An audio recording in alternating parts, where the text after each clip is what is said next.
What is up, everybody? Welcome to our Reflections podcast. I am here in studio with Mike Lauer, the musical genius. What's happening, Mike? Not much, as he says. Hey, dude, I was thinking the other day, you ever notice how kids will oftentimes, or many times, have what I call a level 10 reaction to like a level 2 infraction?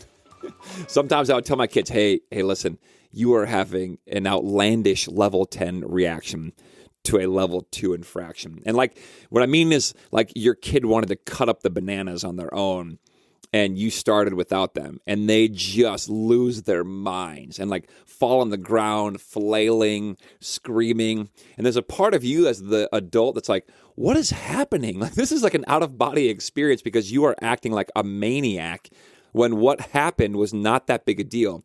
In fact, I was telling Mike this, and Mike told me his brother just recently was supposed to cook some oatmeal with his daughter, and he started without her, and she just lost it. And Mike was just marveling at how, like, the extravagance of her response in this moment to this really small thing. And I think it's hilarious how kids do this.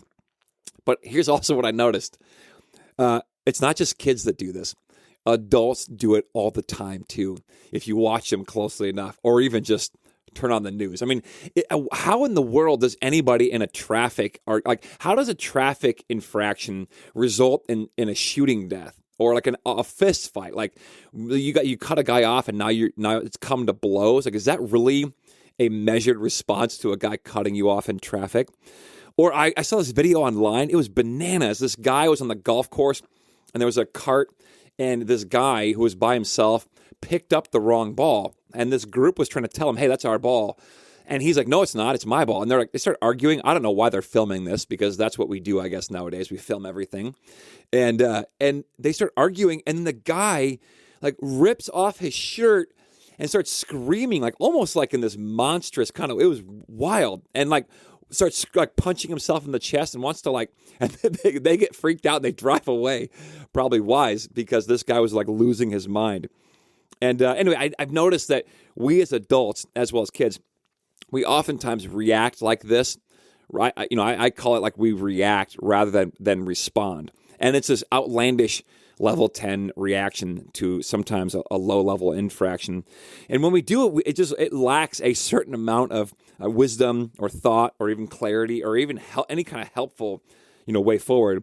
And like, there's zero room, especially for us who are people of faith. There's zero room when we do this, when we react in this way. There's like zero room for what the Spirit might say to us.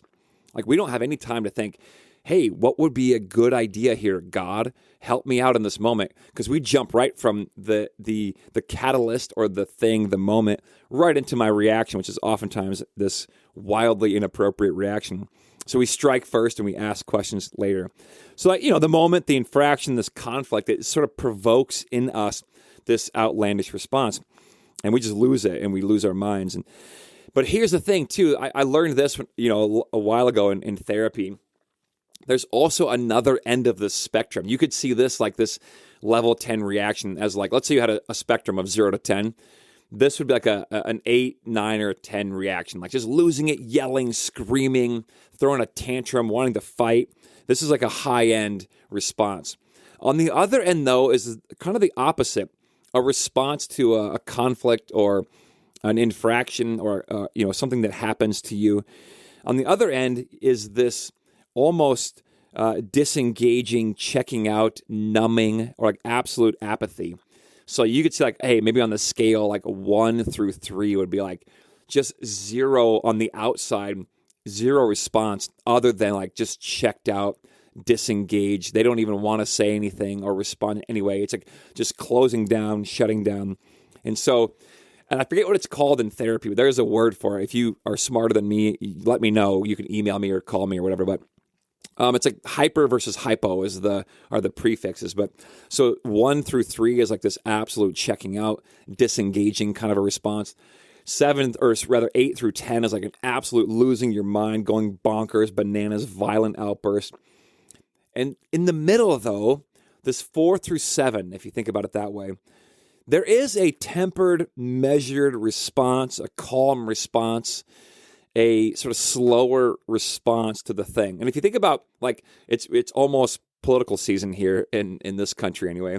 And most political debates operate at the ends of the spectrum for all kinds of reasons. One, we just provoke each other into these outlandish reactions. And two, it is better TV. I mean, when I was in high school, there was this wildly popular TV show called The Jerry Springer Show. And if you're too young to know what that is, don't Google it. But they basically put these people on the stage that they knew would provoke a reaction out of each other. And like all heck would break loose. They were throwing chairs. The crowd is chanting, Jerry, Jerry. It was like the Coliseum. It was wild. And people loved it because it was like, I don't know, we like watching these super bizarre reactions from people. And so I get it. It's better TV. What's not as good at TV is if people had this slow, measured response and conversation in good faith. That'd be boring debate or a boring Jerry Springer TV show. But my question is, what if we did that? What if we as people took time and like distance ourselves from the infraction, from the conflict, from the whatever is causing us discomfort, and thought, okay, I'm going to sort of put my emotions to the side here, whether it's to have this outlandish yelling, screaming, or on the other side, a disengaged numbing out. And what if I respond in this measured way? I mean, Jesus was a master at this.